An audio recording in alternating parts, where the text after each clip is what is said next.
You had your little chance to knock me out, didn't you? Couldn't do it, could you?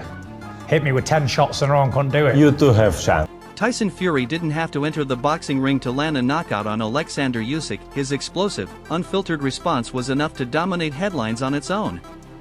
The fiery exchange between the two heavyweight titans began when Usyk, in a daring and provocative gesture, uploaded an Instagram story that didn't merely bend the rules of sportsmanship, it completely shattered them, igniting a storm of reactions from fans and boxing purists across the globe. Fury, famously known for his quick tongue and bold demeanor both inside and outside the ropes, was lightning fast in clapping back. His reply was blistering, unapologetic, and hit with the same raw impact as one of his signature punches. This verbal sparring escalated rapidly, injecting even more tension into their already volatile rivalry. What stands between them now isn't just a battle over who reigns supreme, it's transformed into a deeply personal war of pride, ego, and psychological warfare. As the world watches with bated breath for them to eventually clash inside the ring, Fury's verbal onslaught has already laid the foundation for what many expect to be one of the most electric heavyweight showdowns in the sport's modern era. Tyson, don't be afraid. I will not leave you alone. With anticipation reaching new heights for their long-awaited rematch, especially in the aftermath of the Mike vs. Jake spectacle that left many questioning boxing's legitimacy, Oleksandr Usyk seems to have overlooked a crucial principle: boxing is not a stage for gimmicks and cheap theatrics. At its core, the sport is built on discipline, respect, and the refined art of controlled aggression, not attention-seeking stunts. Though the spectacle of celebrity bouts may amuse the casual crowd, the true followers of the sweet science crave real rivalries driven by skill, resolve, and authentic competition. Tyson Fury, who boldly refers to himself as the king of everything, perfectly represents that ethos. With a personality as loud and unfiltered as his fighting style, Fury never shies away from stirring controversy. But beneath that headline-grabbing persona lies a man who holds deep reverence for boxing's true spirit. What he cannot abide are antics from opponents that threaten to reduce the sport to a spectacle.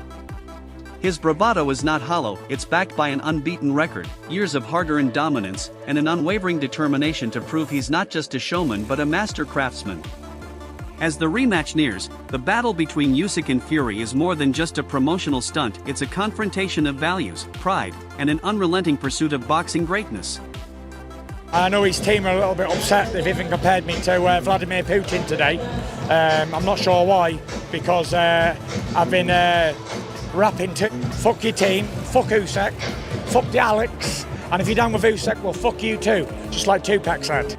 After all, this is the Gypsy King we're dealing with, the man whose whole identity revolves around being the best, an unbeaten colossus who has ruled the heavyweight division with unrelenting power and a razor-sharp tongue. Tyson Fury has built his image on the illusion of invincibility, feeding off the crowd's roar, the fans' unwavering belief, and the idea that no one could match his skill, size, or mind games. But let's not kid ourselves, following his first professional loss to Oleksandr Usyk, visible cracks have appeared in that once impervious armor, and they're hard to ignore. This wasn't just any loss, it was a major disruption in the Fury narrative, a reality check that not even his bravado could hide. Fury now refers to the rematch as his countdown to redemption, a poetic way of saying, I must win, or it's all over. That defeat didn't come from luck or an off night, it was a calculated beatdown from Usyk, who exposed weaknesses in Fury's game like never before. Entering the ring, Fury was overconfident, assuming that his familiar tricks and natural gifts would carry him through. But he paid a heavy price, especially during that unforgettable 9th round. You remember that one in the round where Usyk didn't just outbox him, he picked him apart, making Fury look like a novice in the wrong profession. His footwork faltered, his reflexes slowed, and for the first time, Fury seemed disoriented, caught off guard by Usyk's relentless pace. It was more than a loss, it was a humbling of epic scale, a mental scar that lingers long after the fight. For a man like Fury, who thrives on invincibility, control, and grandiosity, it must have felt like a public humiliation of the worst kind, one no amount of trash talk can reverse. Now, his redemption talk sounds less like confidence and more like a strategic attempt to salvage an image.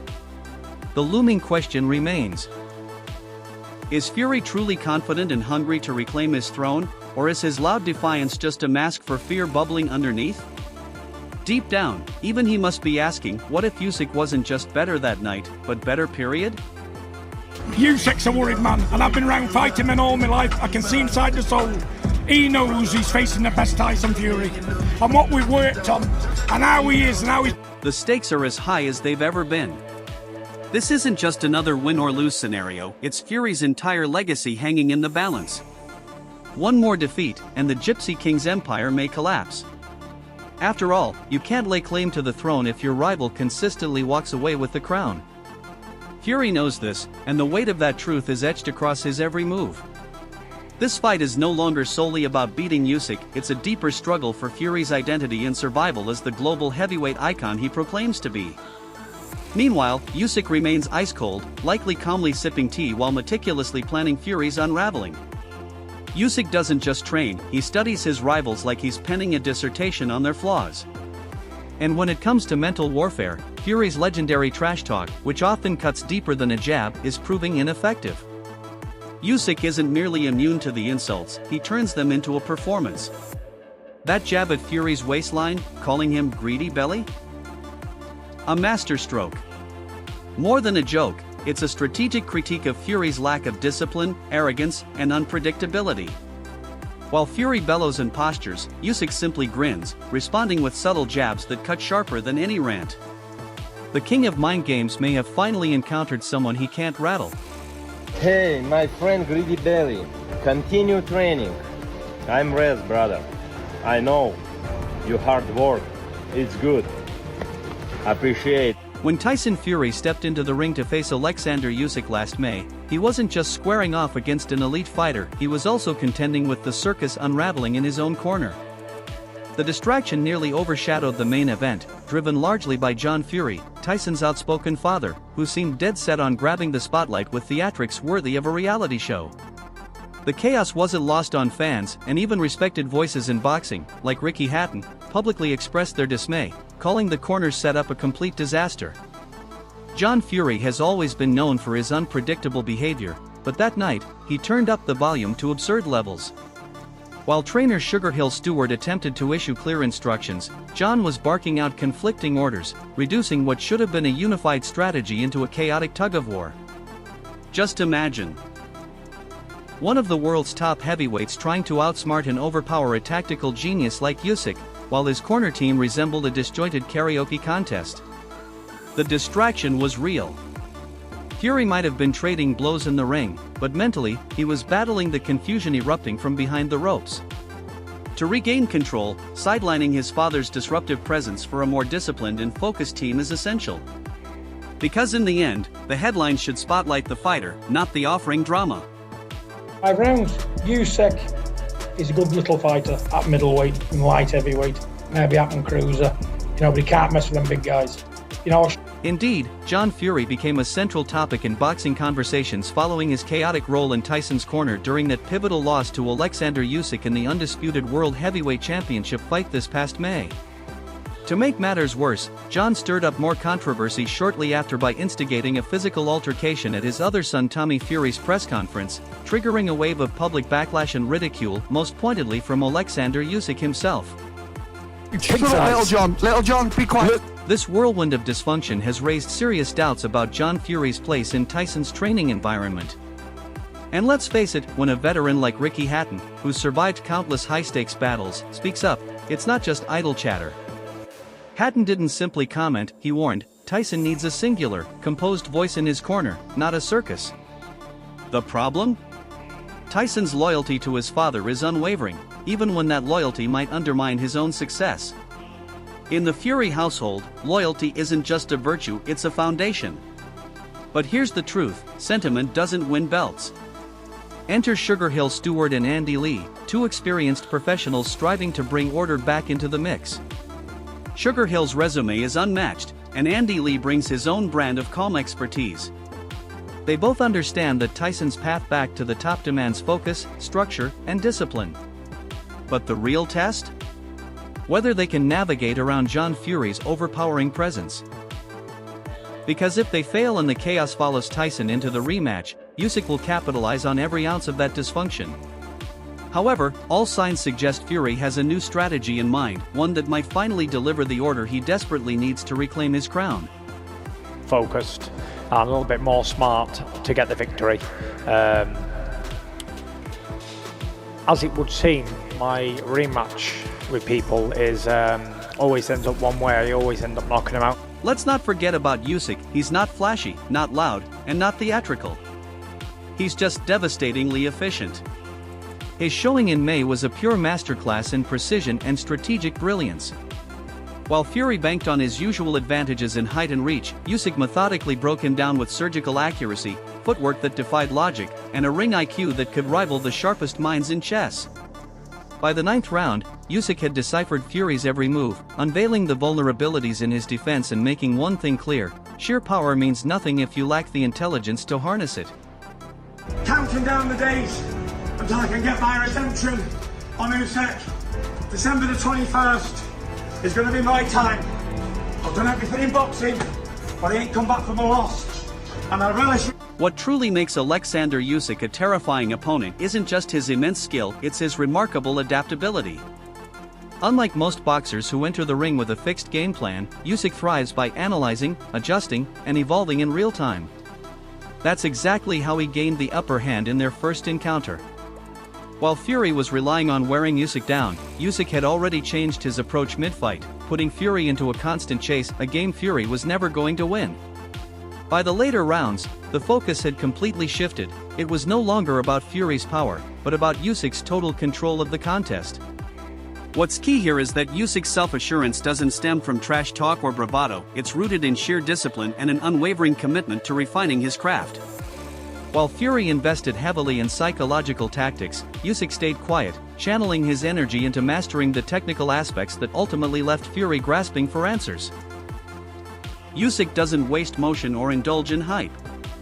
Every movement, every tactic, is executed with precision, and that is exactly what makes him so dangerous. Because Fury is from a gypsy background, and those boys are taught to fight at the age of 3 or 4. And here's where it gets truly compelling. This rematch isn't a contest of who's taller, heavier, or more physically dominant, it's a test of strategy, foresight, and the mental chess game that starts long before a single punch is thrown.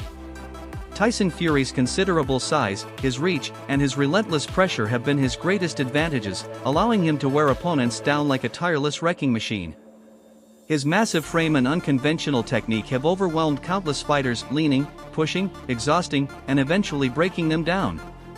But none of that mattered last May, because Usyk refused to play by those rules. He didn't succumb to the intimidation of Fury's presence. Instead, he dismantled that very presence with pinpoint footwork, unshakable composure, and a fight IQ that's among the best in the sport. Usyk broke down Fury's tactics methodically. He set the pace, controlled the rhythm, and exploited holes in Fury's defense that most fighters couldn't even detect, let alone exploit. Every time Fury tried to assert his size, Usyk navigated around it, landing crisp shots and sliding out of harm's way before Fury could mount a response. It was a technical masterclass, turning Fury's perceived strengths into major liabilities. The mental dominance that Fury typically asserts over his opponents? It simply had no effect. Usyk remained steady, focused, and utterly undistracted by the psychological antics that usually give Fury the edge. And here's the crucial part: if Fury's corner once again descends into confusion, with contradicting instructions and a lack of tactical clarity like in the first fight, Usyk will seize on it without hesitation. He's a fighter who excels in capitalizing on even the tiniest mistakes. A delayed movement, a mental lapse, or a momentary freeze is all the opportunity he needs to shift momentum. Usyk doesn't just fight his opponent, he dissects their game plan, their coaching staff, and their psychological state. He has an innate ability to read the situation and adapt mid-battle, making him even more formidable in a rematch where both fighters know each other's tendencies. This second fight proves an essential truth in heavyweight boxing: raw power and size mean little without technical mastery, discipline, and the ability to adapt under pressure. At this elite level, brute strength alone doesn't cut it. It's those who think, adjust, and execute under fire who rise to the top. For Fury, this is a defining chance to show he's more than muscle, that he can recalibrate, refine, and overcome a man who already bested him. For Usyk, it's an opportunity to assert that his triumph wasn't situational, it was the result of superior preparation and ring intelligence. Ultimately, this isn't just a rematch, it's a cerebral war of strategy, mental resilience, and tactical precision.